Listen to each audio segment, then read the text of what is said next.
Hey everyone, it's Peter from Rock Daydream Nation. Well, as you know, Deep Purple are one of the most important bands in the history of hard rock. They helped create the sound that would influence generation of musicians. Their albums In Rock, Machine Head, Burn, Perfect Strangers are considered classics. These songs are played all around the world, celebrated.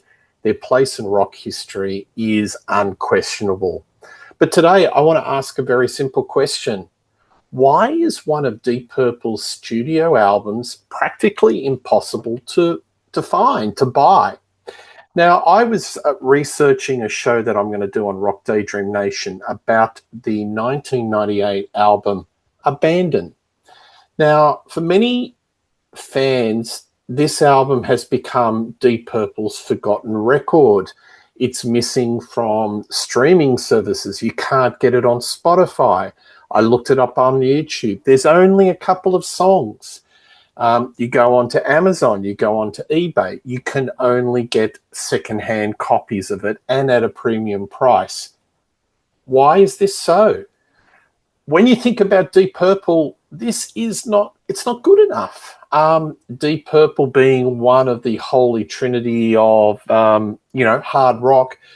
If you went into the catalogue of a band like Zeppelin or Sabbath or Uriah Heep, you would expect to get all the albums. They would be available, irrespective of how the album sold, whether it was a commercial flop or not. You would expect a heritage blue chip hard rock band, you'd be able to get this. Now, this was the second album featuring Steve Morse, following the critically acclaimed Perpendicular. It was also the final Deep Purple album to feature the legendary Jon Lord. So think about this for a moment. This is not an obscure side project. This is an album featuring Ian Gillan, Roger Glover, Jon Lord, Steve Morse, Ian Paice. Incredible lineup. Where's the album? So, is it Deep Purple's greatest album? No. Was it a resounding commercial success? No, it wasn't. But it doesn't deserve to be disappeared. So the bigger issue is not whether Abandon is a masterpiece, it's accessibility. In 2026, music fans deserve to be able to discover any album in the Deep Purple catalogue. So I'm putting it out there. Is there some sort of contractual problem with the label? Have the band put a block for any musician that discovers Deep Purple? They should have access from anything from shades of Deep Purple to In Rock, Machine Head, Burn, Perfect Strangers, and every album in the Steve Morse era.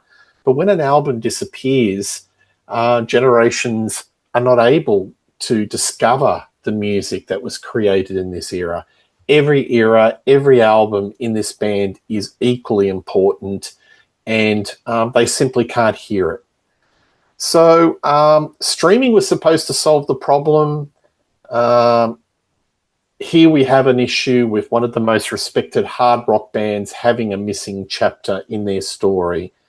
For a new band, this would be disappointing, but for a heritage classic hard rock band like Deep Purple, it's just not satisfactory in any shape or form. Come on, record company guys, or somebody in the hierarchy, in the Deep Purple organization, do something about it. Let us know. If you know something about why it's not being released, I'd be interested to know, but we need to hear it. It's a missing chapter. Deep Purple Abandon. Please like and subscribe to Rock Daydream Nation. We are the Deep Purple channel. We cover all aspects of Deep Purple, plenty of shows. Please put down your comments. I'd like to read it. But one thing's for sure, I'll have a show just around the corner for you. All the best and cheers.